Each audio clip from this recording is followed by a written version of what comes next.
लखनऊ के राजकीय बालिका गृह निर्माण संस्थान में अचानक बच्चों की तबीयत बिगड़ गई। 25 बच्चों को अस्पताल में भर्ती कराना पड़ा।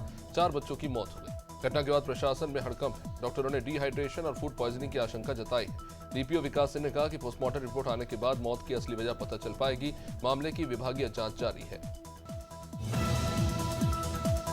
औरैया में दिलीप हत्याकांड में फरार चल रहे 2 शातिर अपराधियों को पुलिस ने मुठभेड़ के दौरान गिरफ्तार कर लिया। सहार थाना के शहबाजपुर बंबा किनारे पुलिस ने रात में चेकिंग की थी। इसी बीच आरोपी बाइक से निकले। पुलिस के रोकने पर आरोपियों ने फायर कर दिया। बचाव करते हुए पुलिस ने जवाबी फायरिंग की। इसमें दोनों आरोपी घायल हो गए। दोनों आरोपियों को प्राथमिक उपचार के बाद इलाज के लिए सीएचसी से चिचोली अस्पताल लाए।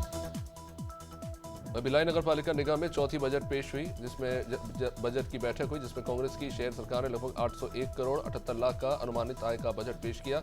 इसके विरोध महापौर ने कुल 6 अरब 19 करोड़ 55 लाख 47 हजार रुपए का व्यय बजट प्रस्तुत किया। इसमें निगम के पास 182 करोड़ की बचत का अनुमान है। छतरपुर जिले के प्रकाश बमोरी थाना क्षेत्र में एक डंपर अनियंत्रित होकर गहरे पानी से भरी पत्थर खदान में गिरा और डंपर के ड्राइवर के साथ डूब गया। 2 दिन तक लगातार प्रयासों के बाद 30 घंटे के बाद गोताखोरों की मदद से ड्राइवर का शव बाहर निकल पाया। शव को बाहर निकाले जाने के बाद मृतक के परिवार वालों ने प्रशासन से मुआवजे की मांग की। मौके पर स्थानीय विधायक और राज्य मंत्री दिलीप अहिरवार ने परिवार वालों को मदद का आश्वासन दिया। दमोह के अंडा विक्रेता प्रिंस सुमन के खिलाफ दिल्ली में करोड़ों का कारोबार करने वाली फर्जी कंपनी चलाने का मामला सामने आया है। आयकर विभाग के नोटिस के अनुसार 2022 में दिल्ली में प्रिंस एंटरप्राइजेस नाम की फर्म पंजीकृत हुई थी और इस कंपनी ने 2022-24 के दौरान लगभग 50 करोड़ का कारोबार किया, लेकिन 6 करोड़ का जीएसटी बकाया छोड़ दिया। छत्तीसगढ़ में एक डीएसपी पर ही रेप का केस दर्ज हो गया। दुर्ग जिले के अजाक थाने में पदस्थ डीएसपी विनोद मिंज के खिलाफ युवती ने शिकायत की। आरोप यह है कि विनोद मिंज ने शादीशुदा होने के बावजूद शादी का झांसा दिया और शारीरिक संबंध बनाए और शादी से बाद में मुकर गया। मामला पद्मनाभपुर थाना इलाके का है। पुलिस के मुताबिक युवती की डीएसपी से साल 24 में मुलाकात हुई थी। धमतरी जिले के नगरी में सरपंच संघ का चुनाव पूरा हुआ। प्रतावा गांव के सरपंच उमेश देव सरपंच संघ के अध्यक्ष चुने गए। वहीं बेलर बाहरा सरपंच सचिव नरेश मांझी और राजपुर गांव के उत्तम नेताम सरपंच संघ के सचिव बनाए गए। बता दें कि सरपंच संघ के अध्यक्ष के लिए उमेश देव, नरसिंह मरकाम और राकेश नेताम 3 दावेदार थे। इसमें से उमेश देव को सबसे ज्यादा 58 मत मिले। फतेहपुर के हुसैनगंज थाना क्षेत्र में लोहारी हत्याकांड की खुलासे की मांग को लेकर ग्रामीणों ने हंगामा किया और पुलिस पर 9 दिन बाद भी कार्रवाई न करने का आरोप लगा दिया। ग्रामीणों का कहना है कि एएसपी ने 24 घंटे में खुलासे का आश्वासन दिया था, लेकिन 9 दिन बीत गए और अभी तक कोई खुलासा नहीं हुआ। बता दें कि हुसैनगंज थाना क्षेत्र के लोहारी गांव में 19 मार्च को युवक की मौत हुई थी।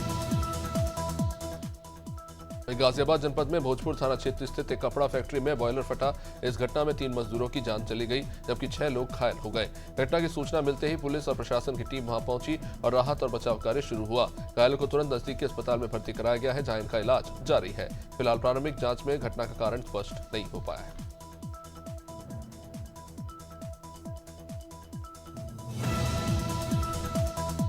राजधानी भोपाल में भाजपा फ्यूचर फोर्स नाम से 2 दिवसीय कार्यक्रम करने जा रही है, जिसमें युवाओं को बुलाया गया है और उनके इंटरव्यू लिए जाएंगे। इसके बाद इन्हें दिल्ली भेजा जाएगा। भाजपा विधायक भगवान दास सबरानी ने बताया कि पीएम मोदी की इच्छा अनुसार ये कार्यक्रम किया जा रहा है। जो लोग राजनीति में आना चाहते हैं उन लोगों के लिए ये मंच है।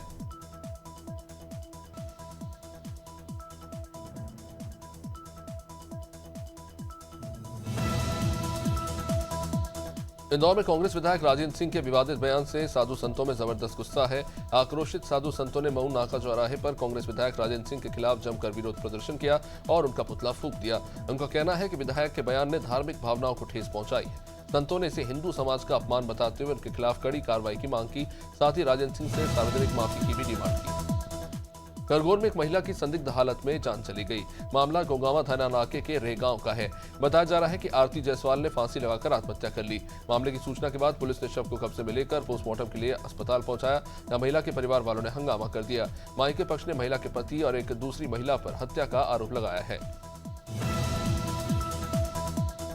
अमरोहा में ट्रक हटाने को लेकर 2 पक्षों में जमकर लाठी डंडे चल गए। बता दें कि बीच सड़क पर 2 ट्रक चालकों में ट्रक निकालने को लेकर कुछ मारपीट हुई। मारपीट के दौरान दोनों पक्षों के बीच में हिंसक झड़प हो गई। एक दूसरे को लाठी डंडों से वो पीटने लगे। विवाद बाद में फायरिंग तक पहुंच गई। अब मारपीट का एक वीडियो भी निकलकर सामने आया है, जिसमें 8 से 10 लोग घायल हुए हैं। इनमें कुछ कईयों को अस्पताल लाया गया है। दिल्ली के बवाना नहर में तो सगे भाई डूब गए, जिसमें बड़े भाई की मौत हो चुकी है। बताया जा रहा है कि दोस्तों के साथ नहर किनारे खेलते समय ये घटना हुई। पुलिस के मुताबिक दोनों भाइयों के साथ खेल रहे हर्ष ने उन्हें बताया कि उसके दो दोस्त रोहित और मोहित नहर किनारे खेल रहे थे और इसी बीच वो डूब गए। इसके बाद एनडीआरएफ, दमकल विभाग और दिल्ली पुलिस ने सर्च ऑपरेशन शुरू किया। हरिद्वार में ज्ञान गोदड़ी गुरुद्वारे की लड़ाई 1977 से सिख समुदाय के लोग लड़ रहे हैं। 2000 में उत्तराखंड राज्य बनने के बाद इस लड़ाई ने एक नया मोड़ ले लिया। पिछले 1 साल से सिखों के आंदोलन में तेजी है और गुरुद्वारे के अध्यक्ष हरजीत सिंह दुआ ने कहा है कि पिछले 9 महीने से गुरुद्वारा बनाने की मांग को लेकर सिख समुदाय के कई संगठन आंदोलनरत हैं। झाबुआ जिले में मुख्यमंत्री कन्यादान योजना के तहत आयोजित समारोह में शामिल हुए जिले के प्रभारी मंत्री विजय शाह ने चांदी के गहनों में हॉलमार्क की मांग कर डाली। शाह ने मंच से कहा कि जिस तरह सोने के गहनों पर हॉलमार्क होता है, वैसे ही आदिवासी समाज में पहने जाने वाले चांदी के गहनों पर भी हॉलमार्क होना चाहिए। उन्होंने कहा कि आदिवासी इलाकों में सबसे ज्यादा व्यापार चांदी का होता है, मगर इन पर हॉलमार्क नहीं होता। वहीं प्रतापगढ़ जिले में दलित युवती की संदिग्ध हालत में मौत के बाद स्थिति तनावपूर्ण है। घटना रानीगंज थाना क्षेत्र के दुर्गागंज की युवती कोमल सरोज मां मल्टी स्पेशलिटी क्लिनिक और हॉस्पिटल में ड्यूटी कर रही थी। गुरुवार शाम संदिग्ध हालत में युवती की जान चली गई। परिवार वालों ने और ग्रामीणों ने सड़क पर शव रखकर विरोध प्रदर्शन किया। इस दौरान पुलिस ने प्रदर्शनकारियों को रोकने के लिए भारी बल तैनात किया। रायपुर में मुख्यमंत्री विष्णुदेव साय ने जनजातीय समुदाय के लिए वन आधारित आजीविका पर आयोजित राष्ट्रीय कार्यशाला का शुभारंभ किया। 1 दिवसीय कार्यशाला में राष्ट्रीय स्तर के विषय विशेषज्ञ वन आधारित आजीविका और सतत वन प्रबंधन जैसे विषयों पर चर्चा करते नजर आए। सीएम साय ने अपने संबोधन में कहा कि जनजातीय समाज का वन से गहरा रिश्ता है।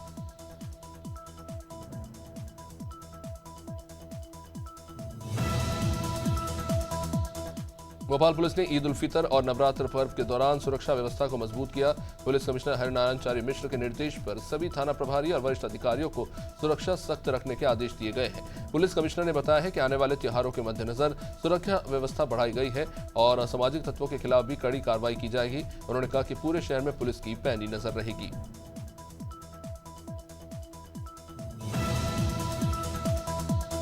मध्य प्रदेश में कक्षा 5वीं और 8वीं की बोर्ड पैटर्न परीक्षाओं के परिणाम घोषित कर दिए गए। राज्य शिक्षा केंद्र संचालक हरजिंदर सिंह ने परीक्षा पोर्टल पर रिजल्ट बटन दबाकर परीक्षाओं के परिणाम जारी किए। उन्होंने बताया कि प्रदेश में इस साल कक्षा 5वीं के 92.70% से भी ज्यादा पास हुए। कक्षा 8वीं का परीक्षा परिणाम 90% रहा। बता दें कि 8वीं और 5वीं में 22,85,000 बच्चे शामिल हुए थे। वहीं गंज बसोदा में गोंडवाना ट्रेन में हुई हत्या के संबंध में पुलिस ने खुलासा किया। 4 किन्नर आरोपियों को पुलिस ने गिरफ्तार किया है। इस संबंध में बातचीत की गई। किन्नर मुन्ना नायक ने बताया कि उन्होंने आरोपी किन्नरों को फांसी देने की मांग की है ताकि आने वाले वक्त में इस तरह के कृत्य करने की कोई सोच भी न सके। रुड़की में धामी सरकार के 3 साल बेमिसाल कार्यक्रम का आयोजन हुआ। इसमें भाजपा के तमाम नेताओं के साथ नारसन ब्लॉक क्षेत्र के अधिकारी भी मौजूद रहे। ये कार्यक्रम पूर्व कैबिनेट मंत्री करतार सिंह भड़ाना के नेतृत्व में आयोजित किया गया। मदरसा बोर्ड के अध्यक्ष शमून कासमी ने कहा कि धामी सरकार ने जितने काम हिंदुओं के लिए किए हैं, उतने ही मुसलमानों के लिए भी किए हैं। वहीं पूर्व कैबिनेट मंत्री करतार सिंह ने कहा उत्तराखंड को एक ऐसा मुख्यमंत्री मिला। महाराजगंज में सुरक्षा एजेंसियों ने भारत नेपाल अंतर्राष्ट्रीय सीमा पर एक विदेशी नागरिक को अवैध प्रवेश के दौरान गिरफ्तार किया है। क्षेत्राधिकारी जयप्रकाश त्रिपाठी ने बताया कि सीमा पर पेट्रोलिंग के दौरान सुरक्षा एजेंसियों ने नीदरलैंड के एक नागरिक को पकड़ा था। ये नेपाल से साइकिल पर नौतनवा थाना क्षेत्र स्थित सुंडी घाट के पास से भारत में अवैध रूप से प्रवेश कर रहा था। इसे सुरक्षाकर्मी ने पकड़ लिया। महोबा में चिटफंड कंपनी के नाम पर करोड़ों रुपए की ठगी का मामला सामने आया है। इस मामले में बॉलीवुड अभिनेता श्रेयस तलपड़े समेत 15 लोगों के खिलाफ धोखाधड़ी का मुकदमा भी दर्ज किया गया है। आरोप ये लग रहा है कि कंपनी ने ग्रामीणों को रकम दोगुनी करने का लालच दिया और उनसे करोड़ों रुपए ठग लिए और फिर फरार हो गए। श्रेयस तलपड़े इस कंपनी में प्रमोटर के पद पर कार्यरत थे। फिल्म अभिनेता आलोकनाथ का भी नाम आ रहा है। रायपुर में बड़ी डकैती की वारदात सामने आई है। घटना खरोरा थाना क्षेत्र के केवराडी गांव की, जहां 6 से 7 नकाबपोश हथियारबंद डकैतों ने किसान राधेलाल भारद्वाज के घर में घुसकर परिवार को बंधक बनाया और 6 लाख नगद समेत जेवरात लूटकर भाग गए। डकैतों के पास पिस्टल और कुछ अन्य हथियार भी थे, जिन्हें दिखाकर उन्होंने किसान के परिवार को डराया। अलीगढ़ के विजयगढ़ थाना इलाके के गांव सिंहपुर में 4 साल का बच्चा लापता हो गया। खेलते खेलते 4 साल का मासूम बच्चा अचानक लापता हुआ और बाद में रजवाहा में उसका शव पाया गया। कई घंटों की मशक्कत के बाद मासूम का शव रजवाहा में डूबा हुआ मिला। परिवार के लोग बच्चे को हॉस्पिटल तो ले गए, लेकिन डॉक्टरों ने बताया कि उस बच्चे की मौत हो चुकी है। परिवार में कोहराम मच गया। अमरवाड़ा में थाना अंतर्गत नगर से 3 किलोमीटर दूर थावड़ी में रोड पर अज्ञात कारणों से ट्रक में आग लगी। इसकी वजह से वहां पूरी तरह से जलकर राख हो गई। जानकारी मिली है कि शुक्रवार की दोपहर 4 बजे रोड किनारे खेत में खड़े एक ट्रक ट्रैवलर जिसमें कुएं में गड्ढा करने वाली मशीन लाई गई थी, मशीन को उतारकर कुएं के पास ले जाया गया और ट्रक वहां पर खड़ा था जिसमें आग लग गई। अमरोहा जिले से खबर, जहां थाना गजरोला क्षेत्र में उस वक्त हड़कंप मचा जब एक युवक ने अपने ही घर में फांसी लगाकर अपनी जान ले ली। उसके परिवार वालों का कहना है कि बेटे की मौत की वजह पत्नी के विवाद के चलते डिप्रेशन में आने से है, जिसके चलते उसने आत्महत्या की है। पुलिस ने शव को फंदे से उतारकर कब्जे में लेकर पोस्टमार्टम के लिए भेज दिया है। पुलिस वैधानिक कार्रवाई में जुटी है। बस्ती में बिजली के शॉर्ट सर्किट से गेहूं के खेत में जबरदस्त आग लगी और कई किसानों की फसलें जलकर बर्बाद हो गई। गेहूं की फसल में आग लगने से किसानों की साल भर की मेहनत खराब हो गई। कई किसानों की गेहूं की फसल बर्बाद हो गई है। सूचना काफी देर बाद फायर ब्रिगेड वहां पर पहुंचा था। किसानों का कहना है कि फायर ब्रिगेड समय से पहुंचा होता तो शायद कुछ किसानों की गेहूं की फसल बच जाती।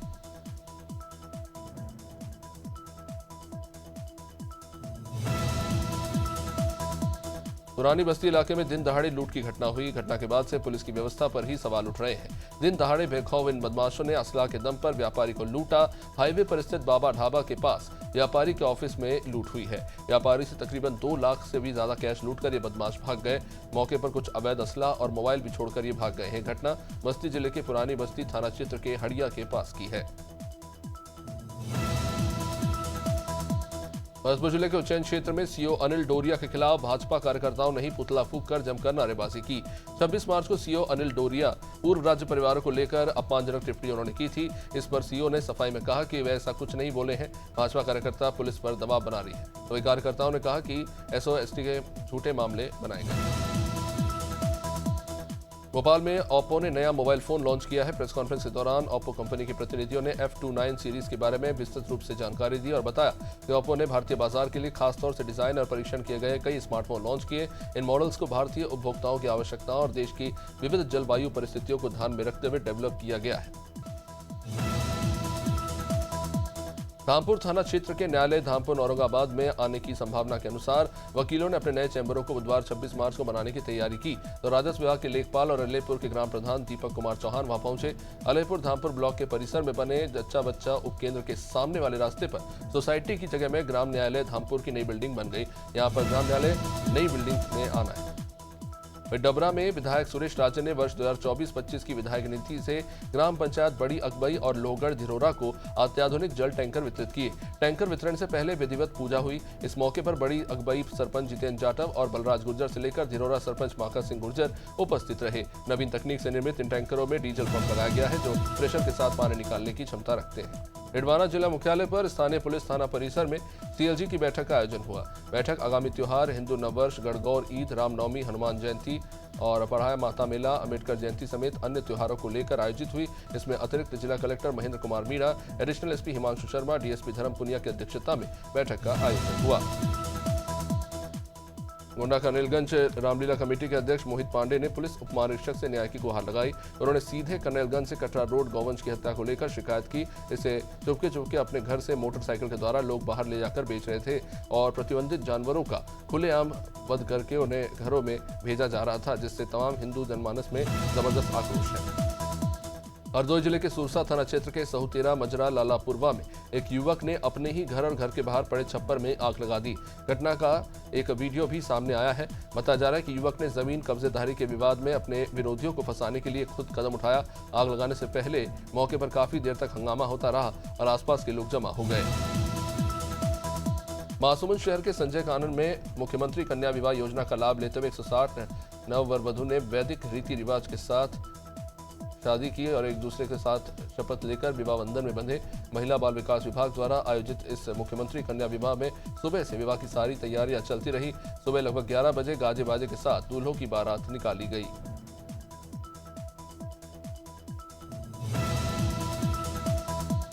नीमच में रेवली देवली के ग्रामीणों ने रेवली देवली के ग्रामीण के खिलाफ नारकोटिक्स विंग द्वारा एनडीपीएस एक्ट में झूठा प्रकरण दर्ज करने के मामले को लेकर शुक्रवार को 2 बजे जिला पुलिस अधीक्षक कार्यालय पहुंचकर एक ज्ञापन जिला पुलिस अधीक्षक के प्रतिनिधि एडिशनल एसपी नवल सिंह सिसोदिया को सौंपा। रेवली देवली के ग्रामीणों ने एनडीपीएस एक्ट में झूठे प्रकरण बनाने के खिलाफ एक ज्ञापन जिला पुलिस अधीक्षक और विधायक दलीप सिंह परिवार को सौंपा। दिल्ली में हुए एनकाउंटर पर डीसीपी वेस्ट विचित्र वीर का बयान आया है। उन्होंने बताया कि दिल्ली पुलिस के स्पेशल स्टाफ को ये खबर मिली, इसके बाद पुलिस ने बदमाशों को ट्रैक किया। इस दौरान बदमाशों ने फायरिंग भी की थी, जिसमें एक पुलिस कांस्टेबल को गोली लगी है। वहीं पुलिस की जवाबी कार्रवाई में गोली लगने से एक अपराधी घायल हो गया, इसे गिरफ्तार कर लिया गया है। रेटी में भूतड़ी अमावस्या पर आमली घाट की व्यवस्था को लेकर बाहर से पुलिस बल पहुंचा है। जिले के स्थानीय पुलिस बल, होमगार्ड और विशेष सशस्त्र बल और कोटवार को लगाया गया है तथा नदी घाटों पर विशेष रूप से एसडीआरएफ के बल को तैनात किया गया। पुलिस अधीक्षक सीहोर दीपक कुमार शुक्ला के निर्देश अनुसार अतिरिक्त पुलिस बल को व्यवस्था संभालने के निर्देश दिए गए। सिवनी में गेहूं की खड़ी फसल में आग लग गई। 15 मिनट में 13 एकड़ की फसल जलकर खाक हो गई। ये पूरा मामला सिवनी जिले के छापारा तहसील के घटकर गांव का है। शुक्रवार को एक बड़ी आगजनी की घटना सामने आई। किसान मतीन पटेल के खेत में अचानक से आग लगी। प्रत्यक्षदर्शी ने तुरंत पुलिस, राजस्व विभाग और दमकल को सूचना दी थी। दमकल की टीम और स्थानीय किसानों ने काफी मशक्कत के बाद आग को बुझाया।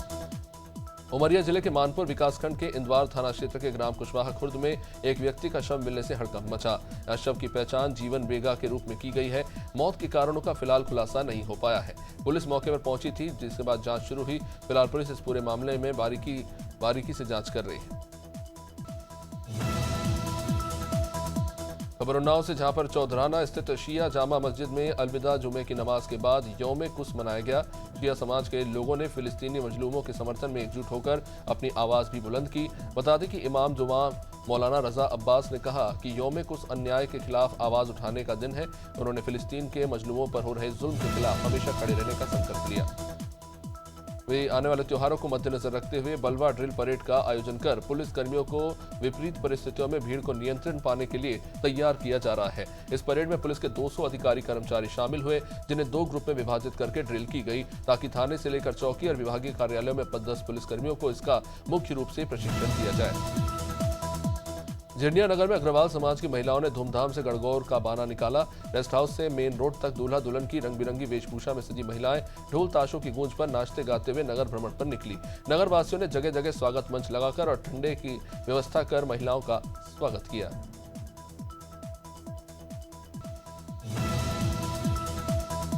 खरगोन के कोतवाली थाना क्षेत्र में किसान से 3,75,000 रुपए की लूट हुई। जामनिया गांव के किसान कृष्णलाल कुशवाहा विवाह में लिए ज्वेलरी का बकाया चुकाने आया था। उसने जिला सहकारी और HDFC बैंक से पैसे निकालकर वो ले जा रहा था और इसी दौरान 2 बदमाशों ने उसे बातों में उलझाया और वारदात को अंजाम दिया। फिलहाल पुलिस इन आरोपियों की तलाश कर रही है। कोरबा में पुलिस प्रशासन और प्रेस संगठन ने हेलमेट को लेकर जागरूकता रैली का आयोजन किया। इसे विधायक प्रेमचंद पटेल ने हरी झंडी दिखाकर इसे रवाना किया। रैली की शुरुआत थाना परिसर से हुई। इस दौरान पुलिस अधिकारियों और स्थानीय जनप्रतिनिधियों ने लोगों को हेलमेट पहनने के फायदे तो बताए ही, सड़क सुरक्षा को लेकर जागरूक भी किया। लटेरी के सीएम राइज स्कूल में 3 दिन के प्रशिक्षण शिविर का आयोजन हुआ। इस शिविर में क्षेत्र के तमाम आंगनबाड़ी कार्यकर्ताओं को प्रशिक्षण दिया जा रहा है। जानकारी मिली है कि आंगनबाड़ियों में बच्चों की पढ़ाई और पोषण को लेकर ये प्रशिक्षण शिविर 29 मार्च तक चलेगा और आंगनबाड़ी कार्यकर्ताओं को जिले से आए अधिकारी प्रशिक्षण दे रहे हैं।